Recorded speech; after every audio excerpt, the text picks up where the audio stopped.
So we recently had the great fortune of getting some hands-on experience with the PlayStation 5 and the Xbox Series X. In today's episode, we're going to tell you what we thought and if we think that you need to be in a rush to dive into the next generation of gaming consoles. What are we drinking today? We're drinking Elvis juice by Brewdog. It's a grapefruit-infused IPA. I ain't nothing but a hound dog. You know the drill. Make sure you hit that subscribe button and ring that bell icon so you never miss one of our bi-weekly uploads. And sit back, relax, pour yourself a beer if you care to, and let's take a look at the next generation of video gaming.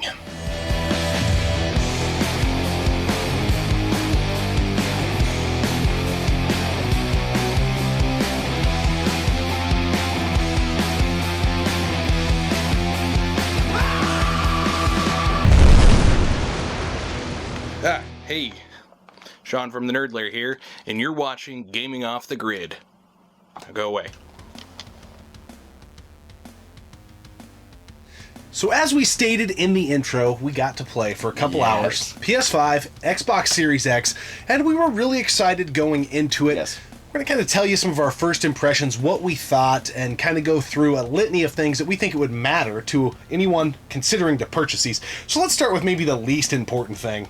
Just the look of the consoles. Well, the look of the consoles has been a huge topic ever since the consoles even came out. Very unique choices for design. But seeing them in person, I was like, first off, whoa. The PS5 is way bigger than the Xbox. And then the Xbox just is like, it's kind of like they took a GameCube and just extended it. It's like the same width and depth of a GameCube, just taller. I think from a visual standpoint, the Xbox looks a lot more sexy, if you will. It's just sleek. Now, this is probably the least important thing when you're picking a console, but I do think you might have a problem figuring out how you're going to display or where you're going to put your PS5, because standing it up, most people have their TVs mounted close to entertainment center. It's probably going to maybe creep into that window. I think it's 15-something inches tall, which, if you have an entertainment stand, good luck fitting that in. I know it can lay down, but still, it's 15 inches laying down.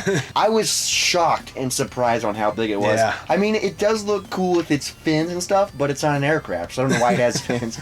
But looks aside, what do you think? Let's move on to controllers. I think this generation, if PS5 and Sony can keep utilizing the functions, I guess, if you will, that the PS5 controller has to offer, I would say coming out of it, the controller for the PS5 is the number one thing that stood out to me. Yes. The resistance triggers, I know there's a term for it, I don't know the term right off the top of my head here, but they give you feedback, and which is so cool. I think the game at this point that utilizes that the most is Astro's Playroom, which is a pack-in game that you can get for free when you get the PS5. Yes. And the game is honestly probably my favorite game that I played. We'll cover games here in a little bit, but it really serves, I feel like, as a tech demo for the PS5, really showcasing what the PS5 controller can do, and that resistance on the triggers for like when you're flying the spacecraft and like when you get your momentum going one way, swinging it back the other, there's more resistance on the R2 crazy than the L2. And I feel like that wasn't a thing that they advertised. I didn't hear anything about that. They did talk about it a little bit, but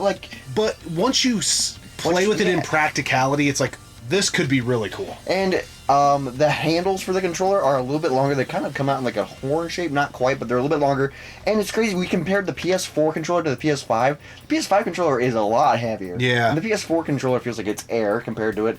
But I do like how the controller feels. Yeah. I love how the buttons are clear, and I kind of do like how it looks too. Yeah, and there's a little more grit to it. I feel like it's kind of the shining star. Now, the Xbox Series X, I think, more took the approach of, hey, if it ain't broke, don't fix it. You know, the controller for the Xbox One is almost an exact copy of the new controller. There is a little more edging, and there's more grip. Yeah, and I do think it could just be my brain, but I do think it's a little bit smaller, because when I put my hands on the new controller, it felt like a GameCube controller. Like, it just felt tighter, but it's so small. And like, I was comparing the two of them, and I was like, what console does this go to? Yeah. They're both similar, but it's a good controller. The PS5 controller, I think, out of the two, is the best. Yeah, I think that those resistance triggers, it'll be interesting to see if Microsoft maybe releases a Pro controller somewhere down the line that has that, that offers that.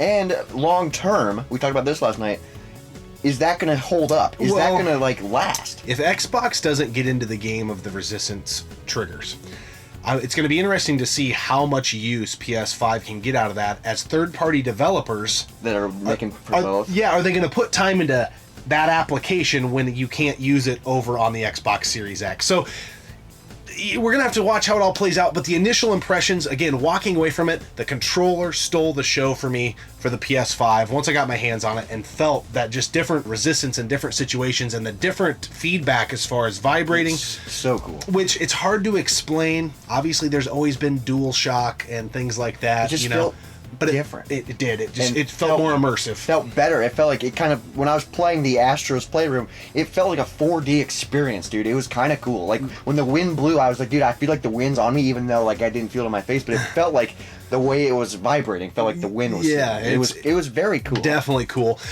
Going into the consoles, we're not going to get super technical as far as the specs. I don't think a lot of folks that probably watch our show are expecting or looking for, you know, that technicality. Hardware. But overall, both consoles run great. Yes. The load times are very impressive. Super quick. Everything just boom plays. Yep, being able to switch from game to game, which, I mean, how much do you need to do that? It's not a huge deal, but it is very impressive to watch it in action and how fluid it is. Also, graphically, incremental gains, but it is noticeable. Yes. It's definitely very smooth. The refresh rates, you know, when you're like going with speed through the city in Spider-Man, Everything's there isn't as much like blur, if Yeah. you will, in the rendering of the environments in what would be the foreground. The ray tracing comes through very well. Both consoles are going to be hammers. I do think probably long term the Series X will be The more powerful. Yeah, so if you're playing, wanting to get, like, let's say you had both consoles and wanting to get a third-party title, and you're like, which one should I get it on? Unless PS5 really capitalizes on that controller, performance-wise, you're probably going to want to go with the Xbox Series X. So anyway, there are some server issues we did experience. We were trying to play Godfall on the PS5. We couldn't do it because it's not even really an online game, to my knowledge, but you have to be logged into the server to play it, and we the couldn't- entire time it wouldn't. Yeah, we couldn't connect. log into the server, and we didn't know if it was the PlayStation thing. It could have just been that night, so you guys might not have trouble with that. But it was frustrating when a new console comes out and you want to play the new games because you only have a couple of them, Yeah. and you can't even play it, and it's not even an online game from what I've read. Yeah, So what? And it just kind of speaks to this modern era, some of the annoyances we've talked about before. Yep. So if there's a storm, your internet goes out, can't play Godfall? Is that what I'm taking from it? That would suck.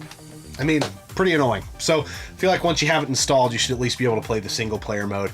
I think both of them have some kinks to work out in that situation. But performance wise, I mean, they do as advertised. They're pretty sleek. They run very smooth. Memory.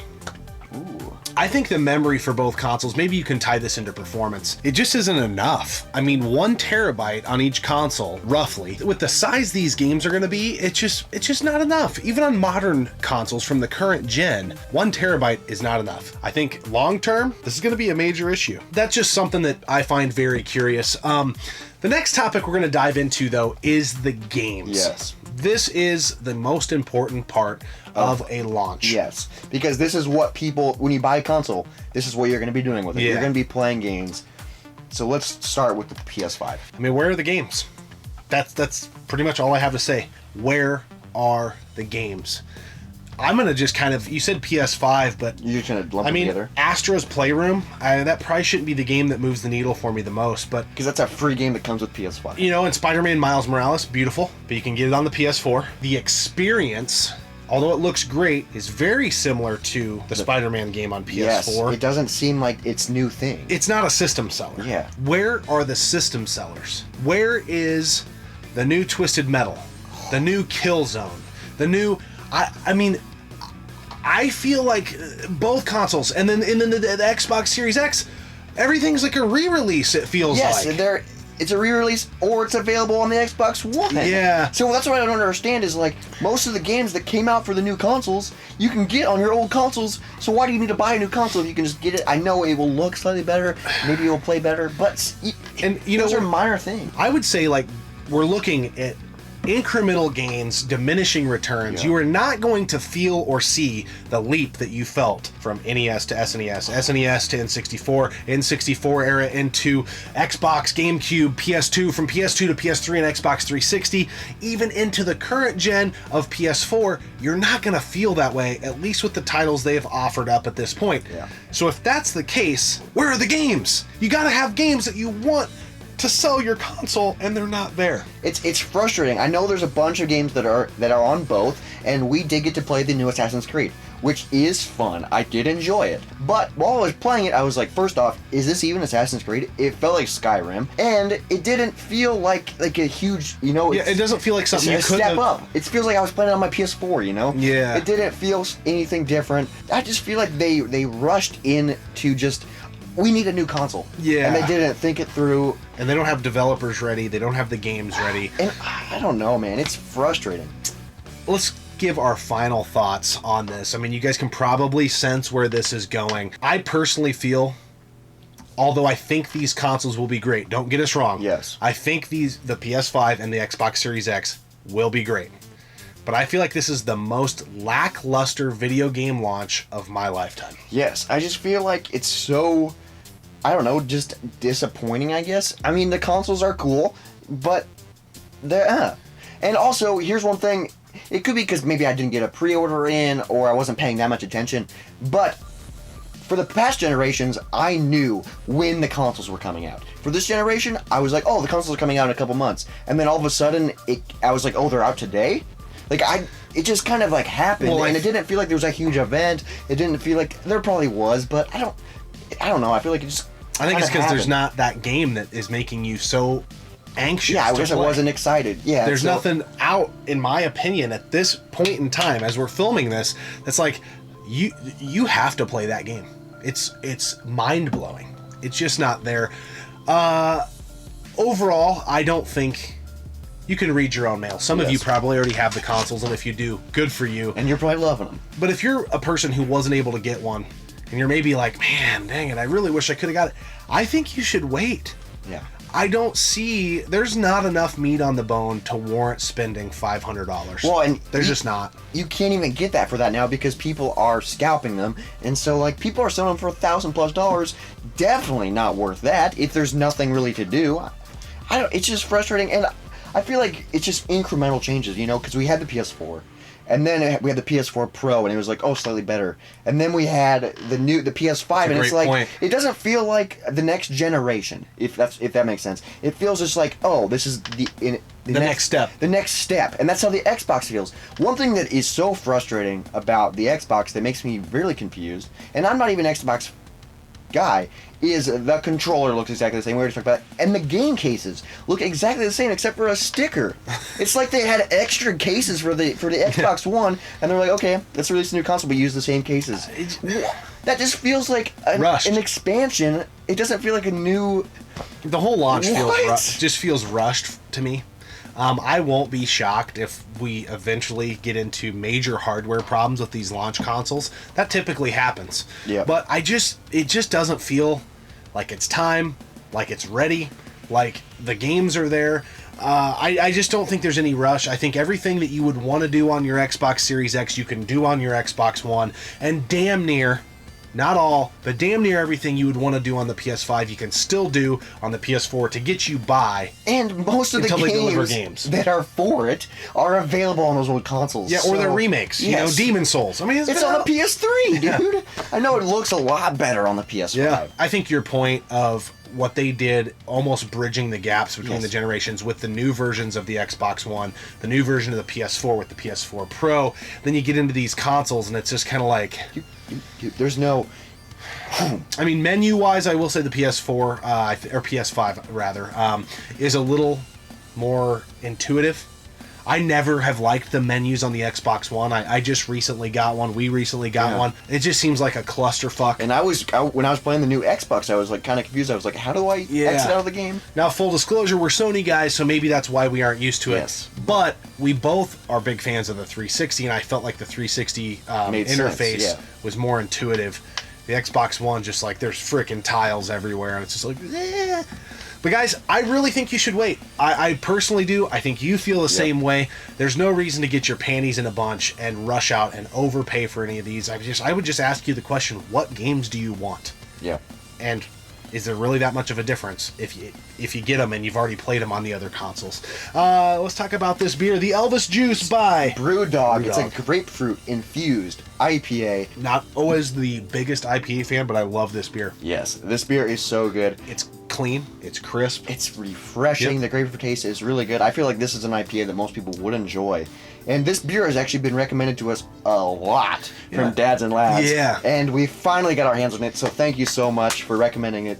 It's just, this is a great beer. It's great for the masses. It is. This is a beer that I'm going to keep picking up just because it's enjoyable. It's not too heavy. Yeah, it's nice. It's a really crisp beer, and I think it's a great beer that you can enjoy while you're sitting back and playing your PS4 or your Xbox One and thinking about how much money you're saving. Yes. Because Microsoft and Sony, in my opinion, do not deserve your money right now because they haven't put games on the table to warrant it, and consoles are all about the games. Don't get it twisted. It's all about the games. Yes. The performance is marginal gains at best. I look back at the PS2. We just did that launch titles episode. Yeah. They weren't all exclusives, but there were 29 launch titles that, like, they were new, right? Yeah, new games. Yeah, and you even go through, you go to the Xbox 360 and PS3 generation, and you felt those major leaps. This just kind of feels like... Here's what I don't understand is, before the consoles came out, they advertised all these games. And I was so excited because Ratchet and Clank. I mean... Why wasn't that a launch? Why did they advertise it and it's not a launch title? Because they're launch window games. I knew when that term started floating around, I knew this launch was in trouble, because when you start throwing around window games, yeah, so that means it's rushed. That means, oh, the console's ready, but the game's on. Oh, yeah. We'll put the console out. They can buy the game later. Yeah. What? Yeah. Guys, I don't know. I think it's going to be an awesome generation. Yes, it's going to be really fun. I think with both consoles, eventually there's, whether you're a Microsoft or Sony person, I don't think there's a way you could go wrong with either. They will be performance powerhouses. But as we sit here today, there's not enough meat on the bone to warrant the purchase. And it feels like, in my humble opinion, the weakest console launch of my lifetime. And I was born in '86, so I've seen a lot of them. And I'm going to say of history. All right, guys, we appreciate you tuning in, subscribing to the channel. Make sure you drop some comments in the comment section below. If you think we're dead wrong, tell us. Yeah, let's talk about it. With that being said, I think we're damn right. We will see you next time right here on Gaming Off the Grid. Toast. Ooh, we're both ripping vocal.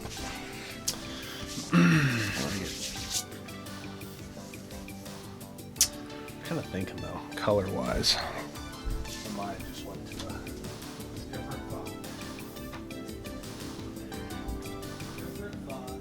Different thought, different brain. COVID. black and red, black and red. Christmas colors. Yep, black and red. For sure. Always what I think of. I think of Christmas. Because, you know, Santa Claus is coming to town. It's coming to tune your heart. So we were fortunate enough. Make sure you hit that subscribe button and ring that bell icon so you never miss a... Oh, that was good. Dang it. Pour yourself a beer if you care to, and let's take a little dive into the next generation of consoles for the PlayStation 5 and the Xbox One Series X. Is it Xbox One Series X? Nope.